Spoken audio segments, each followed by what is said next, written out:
Lennon's friend and producer Jack Douglas said the star was growing annoyed by the constant yelling of political slogans. John Lennon's producer and friend Jack Douglas is opening up about the time the late musician used rather unconventional means to quiet down a party. Douglas, 80, appeared on Billy Corgan's The Magnificent Others podcast last week, and reflected on the time that he and Lennon attended a party in New York City in the early 1970s with Abbie Hoffman and other counterculture activists. They were talking in his apartment. Off the pig. They were talking about violence, and he was getting drunker and drunker, Douglas recalled. He made quite a scene at that party. He grabbed a knife in the kitchen and he went at this woman who had been yelling to off the pigs, and he was like, "You want violence? I'll show you violence." The music producer said Lennon's scare tactic worked, as he scared the S out of the woman, and he and Douglas left the party.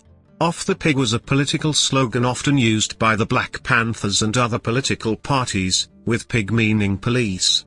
Lennon, who was murdered in December 1980 at age 40, and his wife Yoko Ono became involved with Hoffman and Jerry Rubin upon moving to New York City. The pair even recruited Lennon and Ono to speak at a rally for John Sinclair, a writer arrested and sentenced to 10 years in prison for distributing marijuana. Douglas said that Hoffman, Rubin and their crew were using Lennon to further their political activism, and recalled the ex-Beatle describing the group as nutcases when he first invited Douglas to the party where he brandished the knife.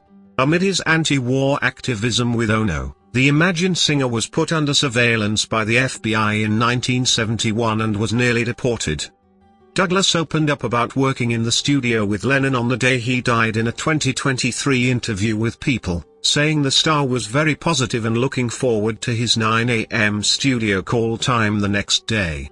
During that whole period, he was just so excited to be back and so happy to be with his family and how much he loved his son, Sean, and how things with Yoko were pretty good, he said. It was a very different John, and that whole period was just lovely. Douglas also said that the musician had a lot of plans, and was excited about his future. "I once asked John, what's your secret of writing a really great song? And he said, tell the truth, and make it rhyme.